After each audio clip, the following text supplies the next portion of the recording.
नमस्कार दोस्तों, मैं हूं मनोज राय। आज हम बात करेंगे कांसे के बर्तन से यदि हम पैरों के तलवे पर मालिश करते हैं तो उसके क्या लाभ हैं। आयुर्वेद पर एक ग्रंथ है जिसका नाम है पदभ्यंग, जिसका मुख्य उपचार कांसे के बर्तन से पैरों पर गाय का घी या नारियल का तेल मलना है।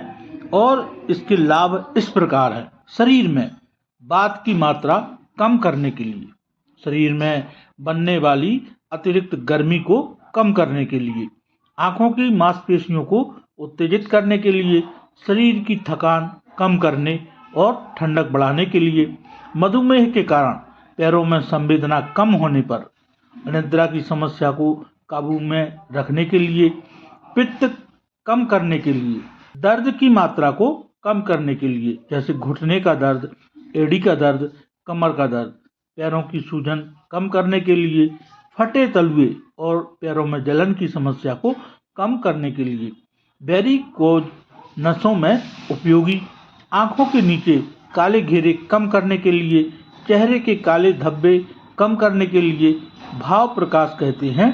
कांस बुद्धि वरकाहम, एक कहावत है, पांव के तलवे की आग सिर तक जाती है, और यह अक्षरशः सत्य है। यह उपचार वात को कम करने और सीमित करने में बहुत प्रभावी पाया गया है, जो कई बीमारियों की जड़ है। और यूरोप और अमेरिका में लोग इस इलाज के लिए बहुत पैसा दे रहे हैं। संस्कृत में एक श्लोक है जो कहता है, सोने से पहले पैरों की मालिश करने वाला व्यक्ति बाज से सांप की तरह रोगों से दूर रहता है। हमारे शरीर में 72,000 नाड़ियां हैं, जिनमें से अधिकांश हाथ और पैरों के तलुओं में समाप्त होती हैं। इसलिए तलुओं की मालिश कई दर्दों के लिए एक प्रभावी और सस्ता उपाय है। ऐतिहासिक विरासत, कांस एक ऐसी धातु है जिसे हम केवल इसलिए जानते हैं क्योंकि यह सोने और चांदी के पदकों के साथ साथ कांस्य पदक भी देती है।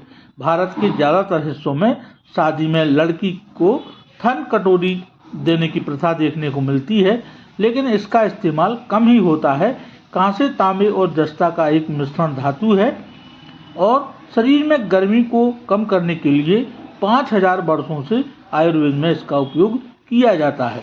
गुजरात में भोजन के लिए केवल ढलवा लोहे की थालियों का प्रयोग किया जाता है। पूजा के लिए ढलवा लोहे की तस्तरियों का प्रयोग किया जाता है। मधुर ध्वनि के लिए ढलवा लोहे का उपयोग मंदिरों की घंटियों के लिए भी किया जाता है, और इसकी कठोरता और गैर ऑक्सीकरण गुणों के कारण इस धातु का उपयोग बंदूकें बनाने के लिए किया जाता था। पहले रूस में चर्च की घंटियां बनाई जाती थीं, जबकि स्पेन और पुर्तगाल में इस धातु से तोपें बनाई जाती थी। वात व्याधि हारम कफ प्रश्नम कांति प्रसाद वहम त्वग बेवर्ण्य विनाशम रुचिकरम सर्वांग ददराय प्रदम अग्नेर दीप्ति कर्ममम कालोपाजननम प्रस्वेद मेदोप महापदाभ्यम मर्दन मुदिशनाति मुनयः श्रेष्ठम सदा प्राणायाम।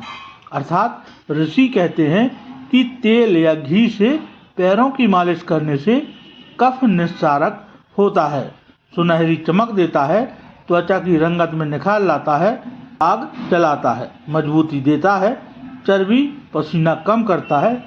तो आज के लिए इतना ही। मिलते हैं अगले वीडियो में नई जानकारी के साथ। तब तक के लिए बहुत बहुत धन्यवाद। नमस्कार दोस्तों।